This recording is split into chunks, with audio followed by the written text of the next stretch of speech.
Hey everybody, what's going on? Welcome back, it's Jordan here. Today we're going to continue breaking down my Lego city. So I started the other day with Lego trains. I've got all the train components right over here. Yeah, this room is going to become crazy here over the next couple weeks. Oh my gosh. Trying to do it in a neat and tidy way. That's why I've got one tote full of balanced train track, one tote full of trains, and then some of the loose odds and ends on top, and then the raised train supports right here on the space plate. Just trying to keep it neat and tidy, but there's not a whole lot of space to work with down here. And I'm hoping to create more space in the second update here. I'm going to do that by removing all of the vehicles, all of the roads, and then I'm going to condense all of the modular buildings. So we're going to see a huge transition here today. It's actually going to be pretty insane because when you think about how much space the road takes up, it's a lot. So when I remove all that, we're going to be able to make some pretty serious progress in regards to actually condensing and getting the Lego city ready to be moved. But with that said, when I go around and remove all the roads, there's going to be a bunch of stuff on those roads, such as the trees and bushes and street lights and street lamps and just minifigures and just a ton of detail, right? So when I go remove all the roads and vehicles, I've got to remove all that as well. That's why I've set up some systems on my desk here. Just got my greenery bin ready to go, so I can put all the little mini trees with the mini trees and the mini bushes with the mini bushes, etc. And then I'm going to start some new bags for like benches and street signs and speed limit signs and all that different stuff. So yeah, pretty exciting times. It looks like a disaster down here and it's only going to get worse. It's definitely not going to present like it did after this video, that's for sure. I think we're going to start right over here, like on this street in the residential area, and then work our way this way toward the downtown core where we have all of the modular buildings. We've got like a central park, a ton of vehicles and traffic lights that are all going to have to be broken down and stored away. I'm excited about starting, so let's get to it. So I'm going to put all of my vehicles in one large tote. So I'm just going to go through the streets here and grab them all one by one and also accumulate all of the minifigures. Now I'm only going to take the minifigures off of the road plates and also all of those details just so I can stack those road plates, fit them into one large tote. It's going to be so much easier to transport. With all of those like details on there, they don't really stack and moving them would just take forever, just take up so much space. So removing it is definitely, or removing all of those details is definitely the way to go. However, it is sort of annoying because I'm going to have to put all of them back. But when I put them all back, it's all going to be done in a different way anyway, so I'm really not too concerned about it. So yeah, starting over here in the residential, that's all done. Moving on to the area right here where we have the boardwalk right in front of Town Hall. Just removing the bushes and all the details and all the minifigures. And then I'm going to transition over here where I've actually started removing some of the road plates already. I removed this street because they had the train track embedded in them. But yeah, I just got to remove all the vehicles and all the details from here as well, and then shift some of the modular buildings around. And now it's like the main downtown core where, of course, we have Central Park, the Avengers Tower, the Ghostbusters HQ, the whole like pop culture area with the Diagon Alley and also the Sanctum Sanctorum and all that.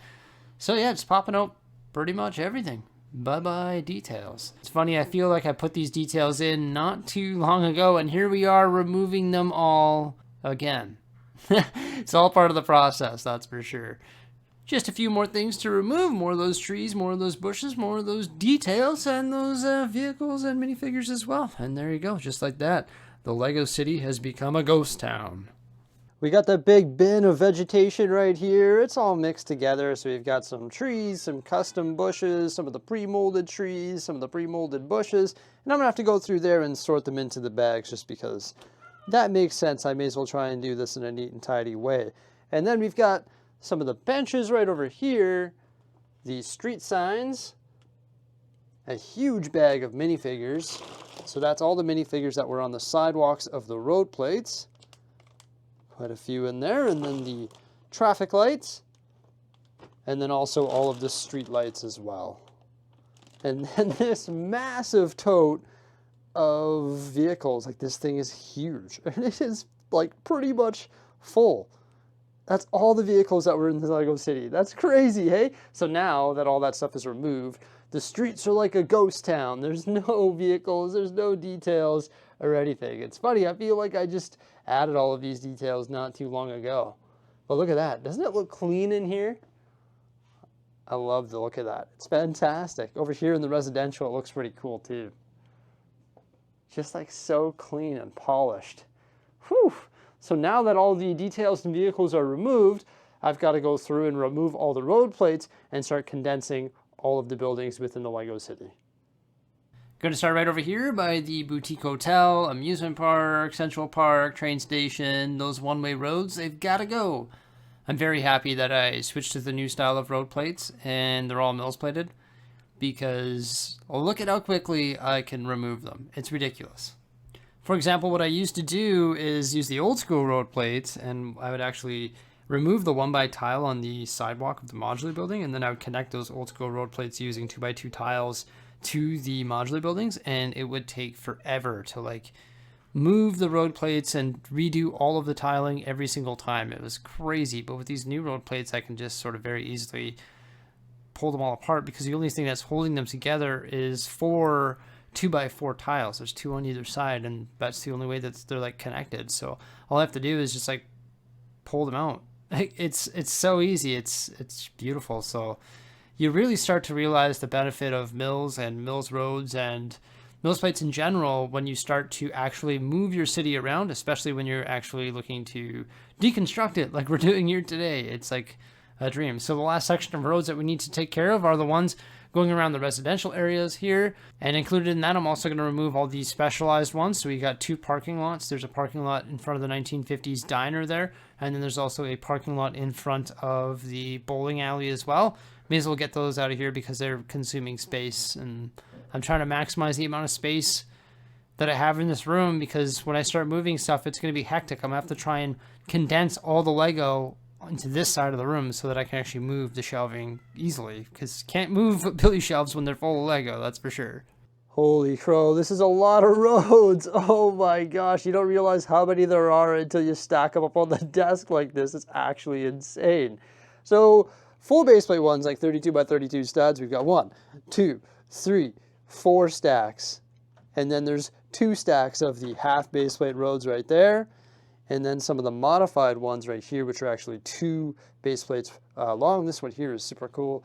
It's got like the little water bridge, like it's flowing, the water's flowing underneath it. And then there's the modified ones there, which is like a parking lot, and the double straights with like parking stalls and all that. And then there's another parking lot right over here, which service the vintage diner. How cool is that though? All the roads have been removed from the city. Oh my gosh, you definitely won't see it like this very often. The city, that is. Like, that's crazy. That's sort of why I wanted to do it this way, like do it in stages, remove all the details and vehicles, and then remove all of the roads so that we could sort of visualize the city in all the different forms with no details and with no roads. The only roads that I decided that I won't be removing is the ones by the campgrounds, because the ones by the campground actually have like details on the edge of them, such as the trees and all that. And I didn't feel like removing all that because when I go about moving the campground, I think I'm just going to move it as is, because in order to stack all of those plates on top of each other, I'd have to remove all of the vegetation, which would take forever. I think it would just be more efficient to remove all of these individually, like all the plates, because they're all mills plated, put them in the back of my car, and drive them over there as is, and then anything that falls over during that transportation, just like stand it back up, rather than removing everything and then rebuilding it from scratch. Although I'm sure when we actually get to the new place, that campground there will be like revisited, because I'm sure the campground is going to accommodate the medieval area. So there'd be like a campground forested area. I shouldn't call it like a campground. It's going to be like a huge forested area, which will accommodate all of this stuff, and also a campground, etc. So like the forested area and the new layout is going to be massive. Exactly how big, I'm not too sure, but it's going to be pretty wild. But there we go, everybody. All of the roads have been removed from the Lego City. How crazy is that? The next thing that I need to do is condense all of the modular buildings. So my plan is to start, I think over here, and just shift everything over so that all of these structures are pushed this way, clearing a huge amount of space over here. Because then when I start moving all of these Lego sets, I have somewhere to put them on these tables, I hope. Or what I could do is condense everything so it's off of the extensions. See these extensions that I put in right here?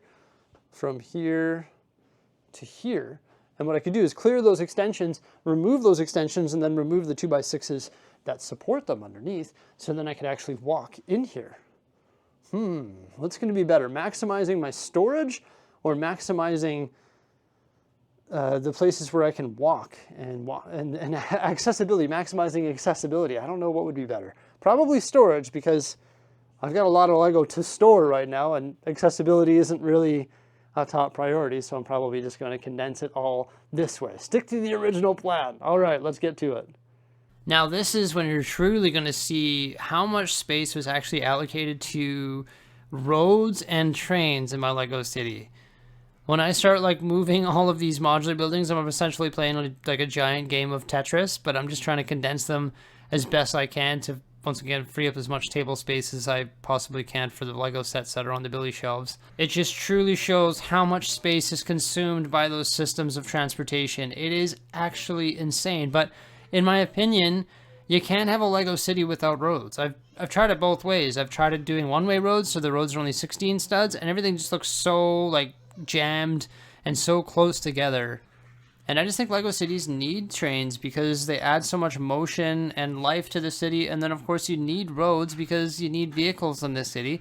And you just need to put gaps between your modular buildings, because if you have them all pressed up close to each other with little tiny sidewalks and stuff, you can't really admire them. And I think they need some breathing room, and the roads really do a great job of that. But look at all the open space. It is insane.